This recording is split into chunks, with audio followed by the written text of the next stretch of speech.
Bonsoir, bienvenue sur NC News. Au sommaire de l'actu ce soir, reportage sur la médiation, les projets de route de contournement du Mont d'Or présentés aux Mont-Doriens et entretien avec l'ADI pour parler création d'entreprise en Calédonie. En ouverture de ce journal, focus sur la médiation. Aujourd'hui était le jour du lancement de l'association e-médiation NC. L'objectif de ces médiateurs professionnels est bien trouver des solutions pour désamorcer les conflits.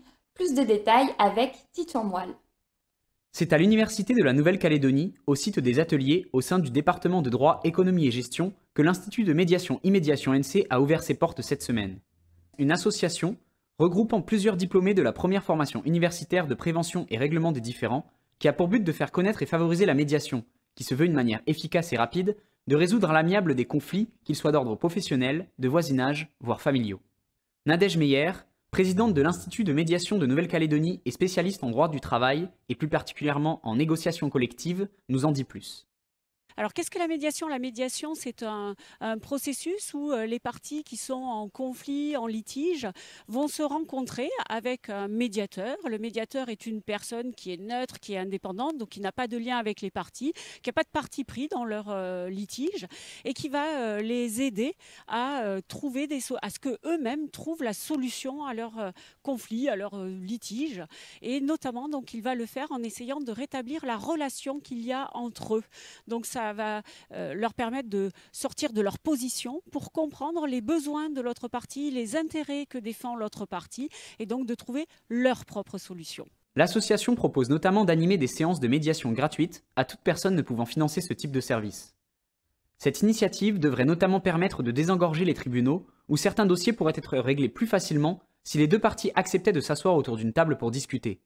Alors l'Institut de médiation de Nouvelle-Calédonie, c'est une association, donc à but non lucratif, qui regroupe des médiateurs formés, diplômés, donc compétents, qui ont pour objectif de mener des processus de médiation et de faire connaître la médiation au grand public pour que les gens aient davantage recours à la médiation lorsqu'ils rencontrent des difficultés. Par ailleurs, on est là aussi donc, pour mener des processus de médiation et pour faire en sorte que la médiation soit mieux connue, soit transportée et soit aussi encadrée au niveau de la Nouvelle-Calédonie. Des permanences seront assurées dans les locaux d'e-médiation NC à l'université les vendredis de 11h30 à 13h30 et de 11h30 à 16h30 tous les premiers vendredis du mois. Il est également possible de les joindre par téléphone tous les lundis de 11h30 à 13h30 au 811 508.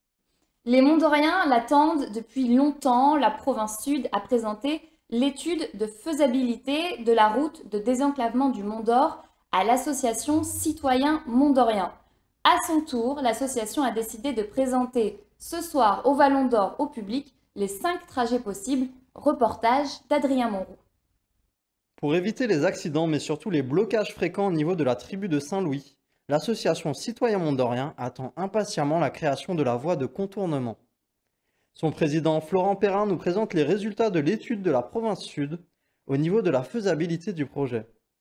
Cette étude elle est basée sur 5 possibilités de routes qui sont classées de 1 à 5 et par rapport aux besoins des habitants et du développement, c'est le viaduc qui ressort premier. Qui relierait Saint-Michel ici à Colbarreau. Donc vous voyez derrière moi exactement l'endroit où va se trouver le pont. La solution c'est celle-là, c'est ce pont, ce viaduc. Donc on espère que tout le monde sera derrière nous pour qu'il soit réalisé dans les plus brefs délais, même si l'étude nous dit que ce sera pour 10 ans de travaux. Les habitants du Mont d'Or espéraient cette voie de désenclavement depuis déjà plusieurs années. Parce que je ne sais pas si vous imaginez, même nos familles, même nos amis ne veulent plus monter au Mont d'Or. Est-ce que c'est admissible? Est-ce que c'est admissible au jour d'aujourd'hui? Il y a quand même 10 000 voitures qui circulent sur cette route-là, la RT1.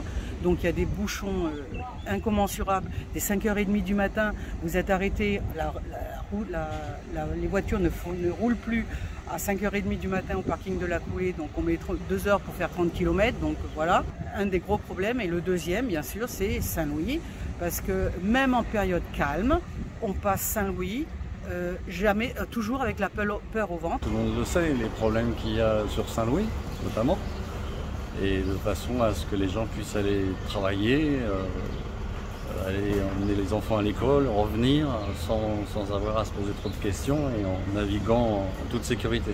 Et je suis tout à fait d'accord, à condition qu'on ne vienne pas embêter les gens qui vont se servir de cette nouvelle route, quoi. L'Association des citoyens mondoriens présentera les résultats de l'étude à la population ce soir à partir de 18h30 à la salle des communautés du Vallon d'Or. On termine par un mot d'économie. Depuis lundi, et ce pour toute la semaine, l'ADI organise un peu partout ses rendez-vous de l'ADI. Au programme, mini-formations, ateliers et conférences autour du lancement de son entreprise. Et justement, pour parler de l'entrepreneuriat en Calédonie, Beryl Ziegler a reçu Alexandre Rutecki, directeur de l'ADI. L'ADI, c'est l'association pour le droit à l'initiative économique. Et depuis maintenant plus de 20 ans, en Nouvelle-Calédonie, 21 ans même, l'ADI se bat contre le gâchis des talents. Ces talents, ce sont ces hommes et ces femmes qui ont un projet de création d'activités, qui parfois portent déjà une activité, notamment dans nos quartiers, notamment dans nos tribus, et qui ont besoin finalement de pas grand-chose, d'un peu de confiance, d'un peu d'accompagnement, d'un peu d'argent aussi, parce que c'est important. Tout à fait, pour pouvoir se lancer. Et c'est ce que nous faisons à l'ADI, puisque depuis maintenant 21 ans, comme je l'indiquais, nous proposons à l'ensemble des porteurs de projets un accompagnement gratuit et un financement sous forme de microcrédit. Et au moment où je vous parle, c'est plus de 4000 personnes qui sont accompagnées partout en Nouvelle-Calédonie par l'ADI. Est-ce que cette crise sanitaire a eu un impact à la baisse sur la création d'entreprises ou il y a toujours un dynamisme malgré ça? Alors effectivement, on aurait pu craindre une baisse du nombre de créations d'entreprises ou une augmentation forte du nombre de cessations d'activités. Et c'est quelque part un peu contre-intuitif de se dire, tiens, je vais démarrer mon entreprise en pleine période de crise sanitaire. Et pourtant, c'est ce qui s'est passé, puisque en 2020, l'ADI a financé un peu plus d'1 millier de chefs d'entreprise, un peu plus d'1 millier d'entrepreneurs partout, province nord, province des îles et province sud.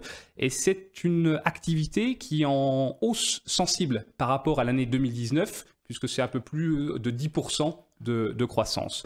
Donc pour dire les choses autrement, nous avons en Nouvelle-Calédonie aujourd'hui des porteurs de projets qui ne se sont pas laissés abattre, si je puis dire, par cette période de crise sanitaire. Ça a même été un tremplin. Mais qui, au contraire, tout à fait, ont fait de cette difficulté une opportunité pour se lancer, parce que parfois aussi, ils avaient ce projet depuis des années, ils ont considéré que finalement, là, c'était le bon moment pour le faire. Merci d'avoir suivi l'info sur NC News et à demain pour un nouveau point d'info.